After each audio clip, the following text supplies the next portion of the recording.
Let's talk about Biden. There's this really is pretty shocking what is in this Tapper book, and not just Tapper, but Alex Thompson, about Joe Biden. So here's a couple of highlights. First of all, The Guardian, again, which got his hands on the book, says as follows. Joe Biden, according to David Plouffe, who worked to get Barack Obama elected and then came in came in early-ish to help Kamala get elected, but was saying the whole process of Kamala happened too late. This is a quote. Joe Biden totally fucked us by leaving it too late to drop out of the 2024 presidential election. Plouffe describes Harris's 107-day sprint against Donald Trump as, quote, a fucking nightmare. That's how we felt on the outside, but I think for different reasons. And it's all Biden, he adds. He totally effed us. Let's see. They said, well, you remember that Plouffe had tweeted on X right after she lost that the Harris campaign had begun in a, quote, deep hole, and later deleted his account because he got so much blowback for saying what was obviously true, and goes even further, obviously, with those comments to the authors of this book. The book describes how Plouffe had received calls from donors worried about Biden's diminishing energy, cognitive skills, and ability to deliver a speech. He, in turn, pressed the White House and Democratic Party on whether they felt sure that the then president could win another election, and was repeatedly told he could. An unnamed senior aide admits we shielded him from his own staff. Quote, we attempted to shield him from his own staff so many people did not realize the extent of the decline. Beginning in 2023, an unnamed Democratic strategist tells the authors it was an abomination, his decision to seek re-election. He stole an election from the Democratic Party. He stole it from the American people. And they reveal that President Obama visited the White House in 2023, warning Joe Biden, make sure you can win. Make sure you can win. On top of that, Axios reports that Biden's aides discussed using a wheelchair if he were reelected. They understood they could not do it until after the election, particularly because of the significant degeneration of his spine and his aides' alarm over it as he sought a second term at age 81. His aides believed it was politically untenable to have Biden use a wheelchair during the reelection campaign, but they understood he was likely to need it afterward. And here is the response from Team Biden to that report in Axios. So far, we are still waiting for anyone, to point out where Joe Biden had to make a presidential decision or make a presidential address where he was unable to do his job because of mental decline. In fact, the evidence points to the opposite. He was a very effective president. Even Dave Weigel, a leftist, is online saying they had 6 months to come up with a statement. They knew these books were coming, and that's where they landed. Point to a decision that he made or couldn't make because of mental decline. So what do you make of it all? I reject wholesale the narrative that they're trying to peddle now. And I'm going to be very hard on this with anybody who comes forward and tries to act like they're a truth teller. And I have the receipts, as the kids say, Megyn, because everybody knew that Joe Biden was in a state of cognitive decline from just watching him on television for years. On my show with Clay, the Clay and Buck show, we were making comments about how this was the Weekend at Bernie's presidency. People were writing in their reviews of the movie from the 80s, Weekend at Bernie's, in response to us talking about it so often. Because, and for those who don't know, it's a very bad movie, but these guys carry around somebody who's a dead body and they pretend like he's alive the whole weekend.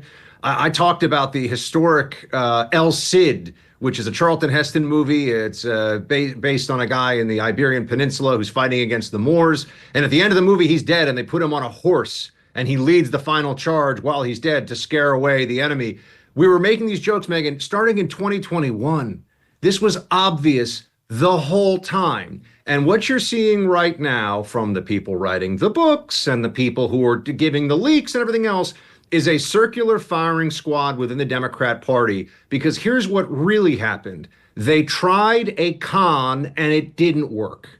If it had worked, you know what we'd be sitting around here talking about right now? If Joe Biden had managed to stay in and managed to win, they would be talking about how, oh, what an incredible shift it is now that Kamala Harris is going to have to ascend as his vice president and take over for him. The plan, I think, was quite obvious all along. Why is it that conservatives, and I think really across the board, I'm not pretending like on my show or what I said, we were ahead of the curve on this. It was a laugh line for years that Joe Biden was in some state of cognitive decline. I used to apologize to my audience because I said, look, I don't know what else to do. I remember what it was like when my grandfather was going through this, and it was deeply saddening. And I see this with Joe Biden. I don't want to talk about this. I don't want to talk about his brains being scrambled eggs, but it is obvious. We all knew, all these reporters knew. They are lying now because they have to figure out a way to regain some credibility and to regain some ground even within their own side, because they made a mockery of their own audience. I mean, look at someone like Morning Joe over on Joe Scarborough.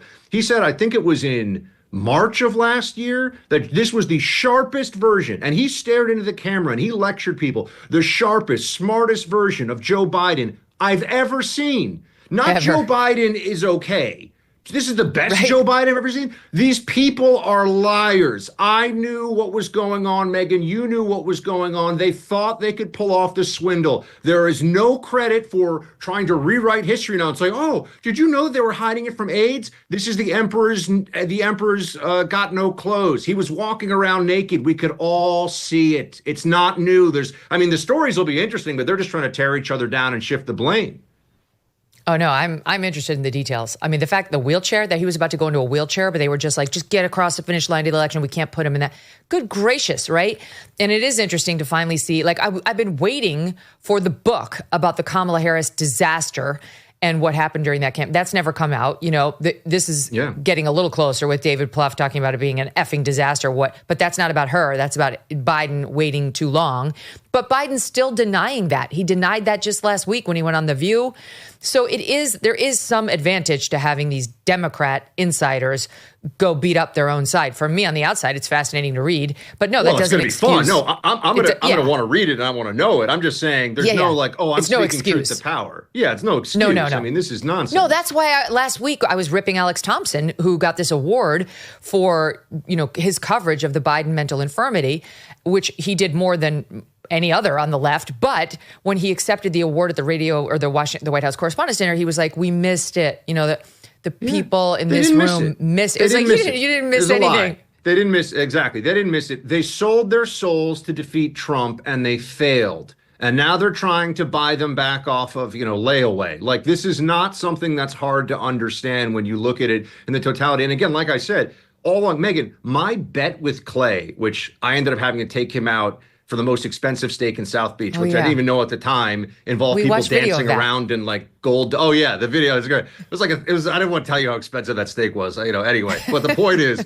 I lost our bet, but my bet with him was, and I'm not kidding, Clay, you don't understand. And this was a 2-year-long bet, okay? This was for 2 years, I was saying, leading up to the election. If they have to wheel him out in a wheelchair, and I use those words, they will do it because Kamala is such a disaster. Now, I ended up not being right, although, as I like to point out, it was very, very close. They would have pushed Joe out, and they could have pushed Joe out with these stories, but they recognized that Kamala was a uniquely untalented and incapable politician. They made a calculated decision. The thing that the only shock here to me, by the way, I think they would have gotten Biden through the election if they had just said what I told them they should say all along, which is, we will not platform an insurrectionist and an election denier. We're not going to debate that, Trump. Man. Totally agree. They would have been able to do it. And here's the craziest thing of all, Megyn. Had they refused to debate, they would have at least gotten him to Election Day. And I think it would have been closer than it was against Kamala. Yeah. I really do. I think the whole so Kamala debacle. Yeah. I totally agree with you. Now, wait. Do you want a shock? You said that was your only shock. I'm going to give you another shock. Ready for this? Oh, shock me. I like it. Guess who's coming on this show on Tuesday? Joe Biden? No, that really would be amazing. Oh, okay. He'd be right I was like, there. That would be amazing. He'd be amazing. Meghan Markle would be amazing. No, Jake Tapper and Alex Thompson.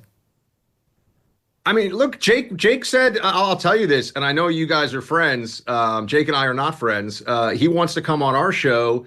he's going to get lit up if he does, because there's no way for him to tell this story in a way other than, why didn't you go on? I have rants on air for 3 years, 3 years, talking about how Joe Biden clearly has the signs of dementia, clearly is too old for this, clearly.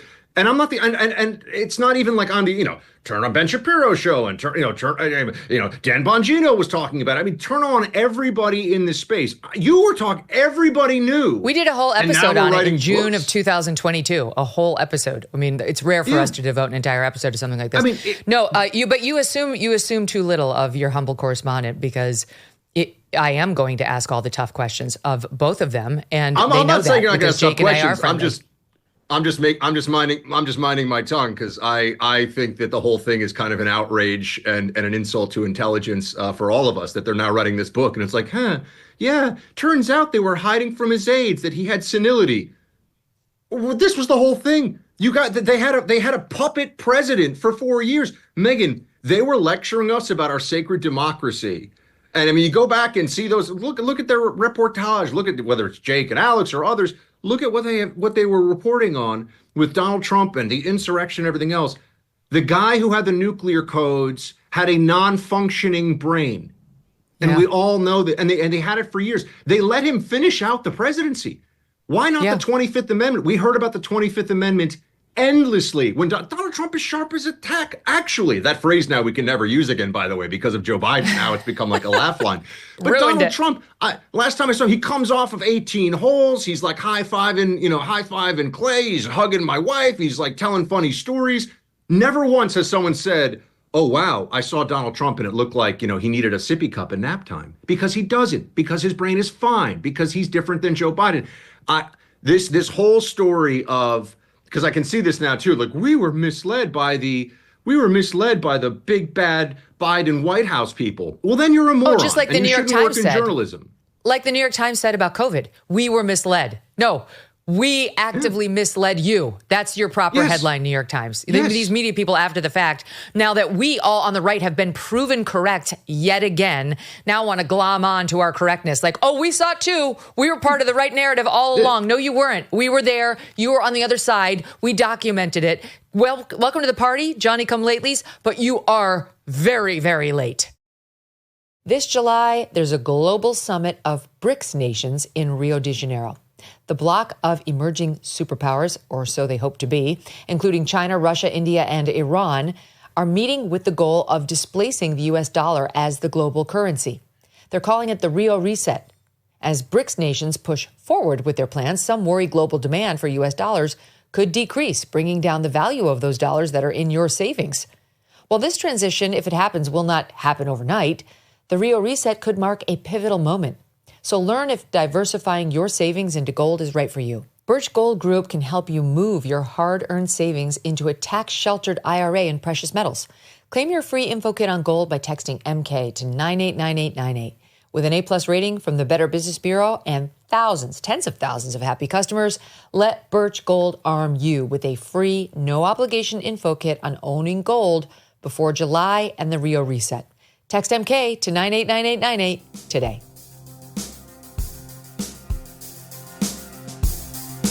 Thanks so much for watching. If you like what you just saw, hit the subscribe button for more clips and full episodes.